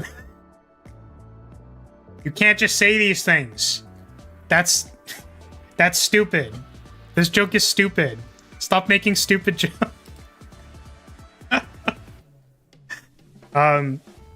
But yeah, so yeah, I think everything was all in the right place. Like, you know, this is completely warranted. Like, this character is a lot more focused on a lot of card plays in the single turn, as opposed to silence. Like, you can produce value, but a lot of it converts to block, and then usually you'll have the payoff of either having a lot of shivs or like discarding your entire hand. Like, you produce material and you discard it. That's a lot more. We learned it from you. Stop it. This is slander. Listen, I'm not edging all the time, okay? I'm not a gooner. I'm not a 24/7 gooner, right? I can't be edging right now. I mean, not that you would know. Like, look, I can hand check, right? I can show you. Ignore the finger that I still haven't fixed, right? You can hand check me. Unfortunately, it doesn't tell you a whole lot about what's happening. I take praise. Yes. Also, sometimes you just gotta... I don't have the strength to forever be gooning. Sorry. Okay, but for this character, yeah, I thought there was a decent mix of, like, okay, so there's apply statuses, apply different kinds of statuses. All the different kinds of statuses interact with attacking multiple times, targeting interacts with attacking multiple times. Your conditions have to deal with attacking multiple times. Things convert into attacking multiple times. Like, all of this fits together. That's all good. It's fine. Right? My question marks start happening when there's stuff like proxy, where we were like, does proxy need to be beside... where's the other one? Does proxy need to be beside that other card that applies blindsided, right? You know, what is the actual gameplay experience of not needing to choose between any of your cards and simply playing all of your 0-cost cards in a particular way? Figuring out the sequencing is fun, but if you just draw 5 cards and all of them are effectively 0-cost, or like strike into all of your 0-costs, like, that can be fun to decipher for a little bit, but is not super high, like, skill cap. Like, there's not a lot of depth, there isn't a lot of choice, so I don't know how I feel about that. I would say overall they're very solid, but like, you know, where's the card draw, right? Like, there's, like, the only thing was really preparation, and then I'm trying to think of literally anything else. Like, this is card draw in the sense that it scales for your Swifts, but doesn't scale for card plays. Like, you can't really use that to play a larger combo turn, so I was really looking for the card draw. It's possible that I didn't find it, or I didn't see it, but man, there's question marks there. I think also the idea of self-statusing we talked about is that, like, interacting with the base self statuses of the game, probably not the best idea because of the fact that, like, this implies other things about the relics that already exist. And then if you wanted to make a card that's like cleanse all of your own statuses to do a particular thing, like there's the Pellets is very strong already. Orange Pellets is a very strong relic that can be built around to do very stupid things. So I think giving this character a status cleanse is likely too strong. I think the actual like way you would solve this problem is you give yourself a unique status effect that would be on this card and all of the other cards that are checking for that status. So it's similar to Silent, where you have to like, you simply need to have the on switch on for that turn and then have it work.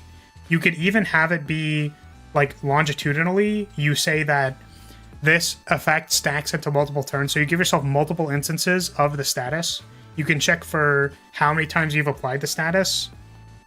Maybe it's a matter of like, it's similar to Watcher, where you give yourself a lot of the status, but that effectively ends up being like Wrath Stance, where like first it's 15% more damage, you take 15% more damage, 30% more damage, etc. Similar to Blindsided, right? So you could have it where it stacks up and then goes away immediately. You could have it where like it stacks for amount of turns if you don't want to like put as much risk reward, right? But I really feel like interacting with like weak, frail, etc.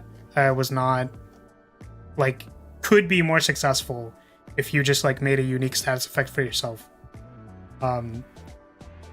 This was an interesting card. This is strange. I don't know. It's just strange. I don't know why this character would need more time. Strange. That's not necessarily true, but again, I just feel like this card is strange for this character.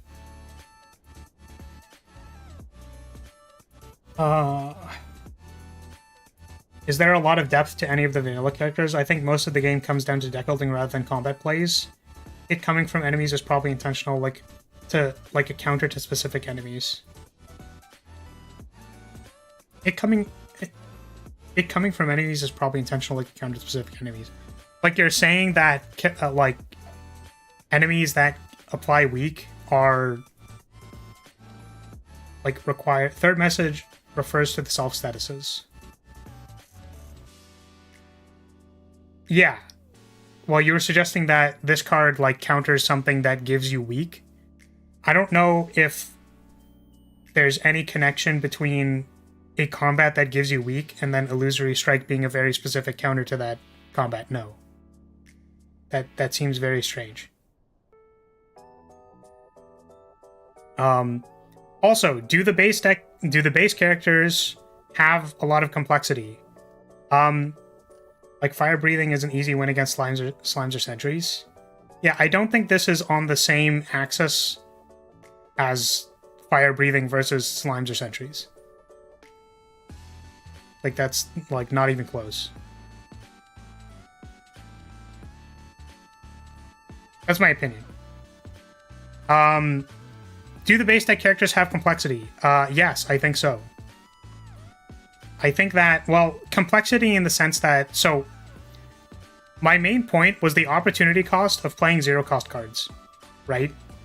So, like, not needing to think about what energy you put where is kind of like, I can decipher how to play my entire hand, and then there's basically no decisions. It's just like, I just play my hand and then it happens, right?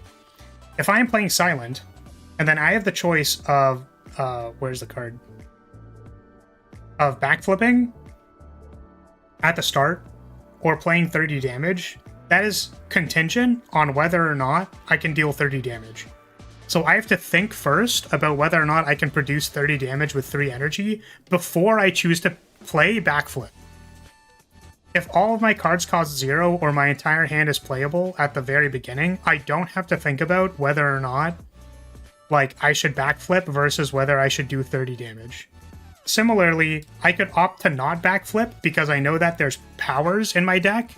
So like I'm just gonna not backflip this turn, commit to dealing damage, take some damage this turn, wait until I can play the power next turn, play them, and then go from there. Right? The effect has a ton of zero cost potential as well. What do you mean zero cost potential? Like, so you're coming up with use cases, but do you see, like, the underlying thing that I'm talking about as far as energy and opportunity cost? Because that's the principle. However you want to twist the principle doesn't necessarily matter, right? The general idea is that, like, I have to choose between what cards I'm playing in my hand. If you have a critical mass of zero-cost cards, you don't have to choose anymore. I mean, a bunch of zero-cost cards you just throw out and reuse without much thinking with the claw deck, and all for one. Sure, that's like one specific deck. And the thing is, like, even if you are playing a claw deck or a claw-oriented deck for damage, you still have other cards which cost one, right? So you can still run into the same decision where it's like, claw plays for free, but if I have 4 cards in my hand and 3 of them, or all 4 of them cost 1 energy, then I have to think about which one I'm playing, or which ones I'm playing, or what sequence I'm playing, because if one of them draws cards, then I have to think about, like, do I draw the cards first and look for more options, or, like, do I play Skim? That would be a good decision point. It's like, do I play Skim, or do I, like, commit orbs this turn? Right? There's an opportunity cost. You are choosing between 2 separate paths of, like, how the battle is going to go. If you have zero-cost cards which just autoplay, then you don't have that as much.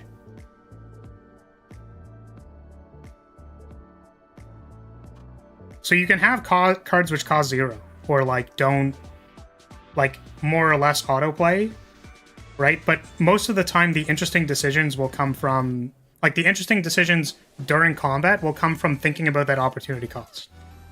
Any resource system is, like, thinking about the opportunity cost with that resource. If you're playing an RTS, what is the opportunity cost of building one unit type and committing to building those unit types when you could have been building a different unit type? Right? What is the opportunity cost of committing my units that were already built and sending them at the enemy base when I could lose them? Right? Do I keep these here now and build more of a force? Like, is this enough of a strike force with the information that I've gathered using my information gathering systems to justify attacking my enemy right now? Like, whenever you have a tying resource, you have to think about, like, what is the opportunity cost? Because that will create decisions. What is the opportunity cost of choosing actions in a tabletop RPG? Like, do I choose to move closer to the enemy right now, or can I opt to sacrifice that movement to, like, heal my buddy first and then attack from range? Do I attack from range, or do I move into melee and then attack with melee? Because my melee attack is better. Right? The inherent reason why any of those decisions matter is because there is a completely reasonable other decision you could be making. And it's not clear which one is exactly the best. There is some thought that needs to go into it. And on top of that, even if it's not that, like, one is objectively better than the other, the act of creating any logic in the player's head that they believe is correct creates agency. Thank you for coming to my TED Talk. I am, like, 90% confident in all of that. Or 99% confident.